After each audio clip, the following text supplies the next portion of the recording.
अल्हम्दुलिल्लाह वहदहु ला शरीका लह वस्सलातु वस्सलामु अला मन ला नबिय्य बअदा व अला आलिहि व अस्हाबिहि अल्लज़ीना औफू अहदा। अल्लाह ताला ने इंसान को इतनी नेमतें अता फरमाई हैं कि खुद अल्लाह कुरान करीम में इरशाद फरमाते हैं व इन तउद्दू नेमतल्लाहि ला तुहसूहा। अल्लाह की नेमतें तुम शुमार करना चाहो तो शुमार नहीं कर सकते। अल्लाह ताला की बहुत बड़ी नेमतों में से सर्दी अल्लाह की नेमत है, बहुत बड़ी नेमत है।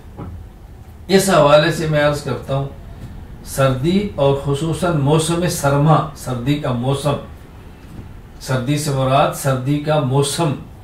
रसूल अकरम सल्लल्लाहु अलैहि वसल्लम इरशाद फरमाते हैं अश्शिताउ तुहफतुल मुमिन, ये सर्दी का मौसम ईमान वालों के लिए तोहफा है। अल्लाह अकबर।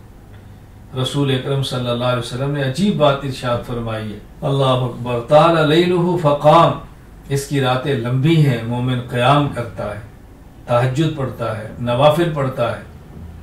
असर नहारुहु फसाम, दिन छोटे हैं तो मोमिन रोज़ा रखता है। मैं गुजारिश करूँगा इस सर्दी के मौसम से वो लोग ज़रूर फ़ायदा उठाएं जहाँ सर्दियों की रातें लंबी हैं और दिन छोटे हैं। दिन छोटे हैं तो रोज़ा रखना बहुत आसान है, ठंडा रोज़ा है, रोज़े की शिद्दत भी महसूस नहीं होती।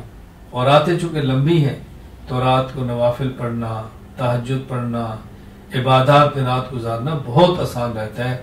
रसूल अकरम सल्लल्लाहु अलैहि वसल्लम ने जो बशारत दी है, हम इसकी कदर करें और सर्दियों की रातों को बहुत कीमती बनाएं।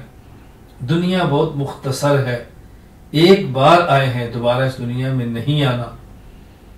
मोमिन की शान है रात को अल्लाह के सामने खड़ा होना, गिड़गिड़ाना, मांगना, आहुजारी करना, अल्लाह से रो रो के अपने गुनाहों को माफ कराना, रिस्क अल्लाह से मांगना, इज्जत अल्लाह से मांगना, सेहत अल्लाह से मांगना, आफियत अल्लाह से मांगना।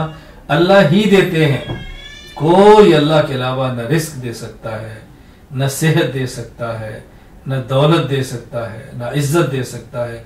ये सब खजाने अल्लाह के पास है। अल्लाह हमें मांगने की तौफीक अता फरमाए, सर्दियों के मौसम की कदर करें।